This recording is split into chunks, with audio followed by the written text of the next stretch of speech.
Welcome everyone.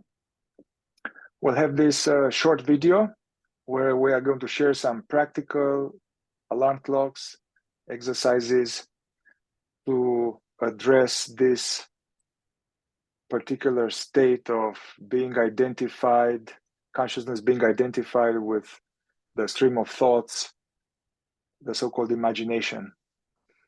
And these exercises will address both the state of imagination as well as what is called the state of identification. And also, I want to say that in the previous video with exercises, we already offered several very useful exercises about this, the correcting or the wrong work or mechanical unconscious functioning of the intellectual center. So we offered already some very simple and basic exercise that is very useful for everyone at any level. For instance, in the shower, instead of being like lost in the past or future all the time, to be alert and present and actually enjoy the sensation of the shower. It's a miracle. I mean, thousands of years, many generations before us, there was no hot water like that. We are taking it for granted. So the shower, the bathroom, going to a bathroom as a coming back to oneself instead of being checked out. Or something else we address, like choose, let's say your route to work. When you're driving or you have a certain kind of path where you walk, choose intentionally 5-10 minutes maximum, where in that period your strong aim is to be deeply present to the present, very attentive, like a conscious cat, aware the outer world and the inner world. And whenever you catch yourself lost, and return, bring your attention back to what is real, and just do this for 5, maximum 10 minutes. So these are always valid. And in addition to these exercises, we would like to offer 2 exercises today. So the first exercise is the one that actually we explored in our meeting in the 3rd week of the module, which can be combined with the previous exercise I just described now. But the idea is that as you are driving or as you are walking or wherever you are, as you notice, at some point you will become aware of the fact that you are being veiled. There's this static of some image or a memory or something. At some point, you will become aware that you are in a thought. Then the exercise is to simply observe and to see how that mentation, how that thought form dissipates, collapses, dissolves in front of your seeing. And then just be there, do nothing, and stay there. Yeah? So once again, instead of trying to get rid of it or be like, oh, wow, I was in imagination, to simply, in a subtle way, notice how this thought that veiled me somehow, as you are now more aware, it is like a wave reaching the shore. And it collapses, the thought form collapses back from where it came from, whatever that is. Then just notice and acknowledge this sense of being there without the thought. Stay there as long as you can. Maybe you'll notice the next thought arising.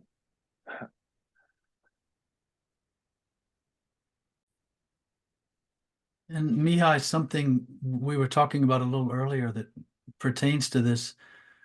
When seeing the imagination, the stream of thought, which is happening without our being aware of it at first, when we become aware of it and we realize it's obscuring our being present, when watching it dissipate, to realize what's left when after it dissipates. This is just saying a little differently what Mihai just said, but what's left? And what's left is our having seen it. And that's this inner silence of being. And what we're trying to do is we're trying to suffuse that inner silence of being with awareness, with more and more awareness. And we're using imagination as an alarm clock and as a fulcrum or a catalyst, a lever to bring awareness back to realizing that it was what was there before the imagination came. It was what was there while the imagination was happening. And it is what is there when the imagination has dissipated. And for the purposes of our exercises, once again, this is a good example of how what the fourth way calls self-observation and self-remembering are two ends of the same stick. So we're using observing imagination to bring us back to self-remembering.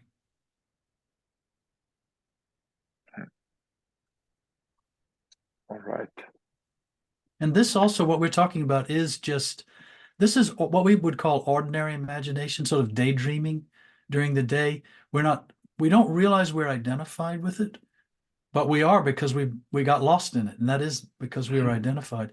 But it's kind of mild, but it's not harmless. It's so persistent, such a big area. It's quite important in terms of what we're talking about. But it's not what we're going to talk about next, which is the hot potatoes of topics that we become very identified with, that drag consciousness away for a long time, sometimes into a wrestling match, sometimes on a long journey, and take us away. And so we're going to propose a second exercise to address this. Yes. So for this second exercise is that different traditions speak about this, like the Velcro thought. We have Velcro thoughts. They are sticky thoughts, or difficult subject of imagination, or hot potato. It's not just a regular daydreaming about this or that. It's a particular subject that we all have, one or two or three, particular subject that it keeps coming. It's recurring, and then there's an emotion around that. There's unpleasantness around that. There is all kind of energetic, emotional dynamism around that. And the mind somehow keeps going there as a way to solve it, or to try to figure it out, or to push it away, or to make it go away, or it's just sticking like a fly to the flying paper. So the idea is to choose right after this video, before you start doing something else, choose one subject of this sticky subject that your mind keeps going there. Could be, there's some recurring thinking about money, or about what you're going to do when this happens, or about a particular recurring pernicious difficulty in a relationship, or about a partner, or about something is happening with the government, or something something that will happen in the future, maybe something worrying. Health can be a hot topic for a lot of people, worrying about health. Or something in the past, that, your mind, your monkey mind and the monkey heart, they go there about that thing that happened and keeps coming it up, and actually all of these things will evoke, as Eckhart Tolle would say, the pain body. So it's a subject that evokes pain body. So the exercise is, we choose one of them. So just choose one topic, that we work for 1 week until next time, whatever that is for you. And the exercise is, whenever you catch yourself in imagination churning on that bone that you have done many times, uselessly, if you are self-honest, it was uselessly, whenever you catch that grinding of the psychological, emotional teeth on it, then again, use that as an alarm clock. Wake up, be more aware of what's happening, notice what's happening. And here, there are different depths of applying these exercises. Whatever you try, it will be beneficial. So just waking up to it and coming back to the present and hearing, you're aware of reality. And the next level will be to notice what's happening in my inner body awareness, what's happening in the chest, belly, or throat. Where is there energy, tightness, contraction not connected with this topic? Just notice that. Just notice that. Let go trying to get rid of it. Don't try to change it. Don't try to make it better. Just observe, like with interest or curiosity, benevolent curiosity. Yeah, not trying to get rid of it or improve it or something. So this will be one depth of the exercise. Yeah, you wake up to it, come back to the present, notice what's happening in the body. There's some sense of lack, some sense of yuckiness, some sense of something that we want you to investigate precisely. Not to analyze it, but to notice where, what. Another depth of this exercise is as this is investigated, as this you are observing this, to look into, to observe this, the sense of me, that this, as they call them, the me feeling, or a sense of me, that I am worrying about this, I am resentful about this sense of me feeling or sense of me, and try to investigate that. Not psychologically, like, oh, what is this and why and this or that. So don't go into the mind. Yes, just try to see it. Just to look at that. In fact, all of these three stages Mihai is proposing, where we hope you will just look at all of them internally. Look at the topic that's being churned. Look at the energy in the body and in the head, or where the throat, wherever it is. Just look at it. Be aware of it. And then try to look at this feeling of me, who's churning, who's upset, who's angry, who's embroiled in this hot potato of a topic. And then, once again, just like we mentioned about the first exercise, to watch all of these as they dissipate. Because they will. It may take an hour, it may take a day, but eventually it will start to dissipate. And watch it dissipate, all three of these dissipate, and then realize what's left over. What's still there? What was there before all of those became visible to us, and were there while all those things were happening, and what is there after? What is left? This is a wonderful way to think. What is left? And realize that. That's it. This is really the key to the whole thing, the purpose of the whole exercise. Yeah, like a dark cloud that moves through the sky and maybe seemingly covers the whole sky. But then the dark cloud kind of moves gradually away. And then it's obvious that the cloud was appearing in the sky. But in this metaphor, the sky is an aware sky. So it's an aware, silent being sky. And the cloud is the topic or something. It's important to do these exercises without trying to do this in order to feel better. Don't do this in order to get rid of unpleasantness. Don't do this in order to get calmer. All of this will be just more clouds, more resistance, more agenda that creates more static. Yeah, we are just becoming more conscious of what's happening and investigating it. And in this process, something will change. Something will change. It may not change. It will not change right away, but something will change. You know, as you're describing it, Mihai, makes me think that it's sort of like you're in a room, and then there's there's something in the room and you turn on the light and now you can see that thing in the room. And then you turn on another light, or you turn that light on brighter, and now you can see that you are responding to that thing in the room. You have this feeling in yourself. What's that? Why is my stomach feeling funny, or my chest is flaring with heat or energy or something, or my thoughts are starting to race? What's happening? And now you see that in the light too. And then you turn the light on even brighter, and you see there's this me who's caught up in all of this. And then now envision, I should say, all of those disappear. And that what's left is the light. Now there's just light that's left. And the light was there all along, of course.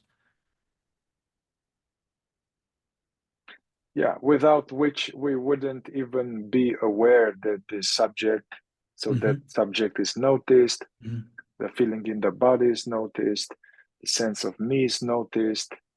And who am I here? Am I this thought? Am I these sensations? Am I this sense of me? Or am I that which is noticing all of them? This is not a question like in school. This is a question meant to look, not to analyze. And we should reiterate that, underscore that. We're not trying to stop the imagination for the purpose of stopping it, or we're not trying to quell the hot potato just for the purpose of quelling it, squashing it. We're letting them be, and we are trying to be in relation to them while they appear and while they manifest in us, while they run their course in us, and not get lost in them so much. And sometimes this is, we will fail many times perhaps before we learn not to fall into that fire. And that's also part of the value of this exercise, is to see how difficult it is for consciousness to maintain its equilibrium in the face of simple imagination and more intense forms of imagination where we are more identified. So right now, the next 30 seconds, let yourself become clear to you what is that topic for you. We are doing it now too. That your mind keeps going there recurringly, uselessly. And you can write down some topics to choose from to help you focus. For example, money, health, job, relationship, possessions, family, and look at some of these just general categories, and then see, oh, that one, yeah, that's the one I've really been churning about lately. And I recommend too, we've put quite a lot into this video here, recommending this and explaining this. And we're trying to explain how to navigate some difficult territory in the internal world. So I would recommend listening to this video again, maybe 2 more times, and discerning as much as you can, gleaning as much as you can, what we have said and how we have said it and how we've presented it, in the hopes you'll, because this is more than a mental exercise that we're proposing. We're proposing how to remain consciously aware when these psychological and physiological things are happening inside of us. All right. See you all soon. See you soon. Thank you. Good luck.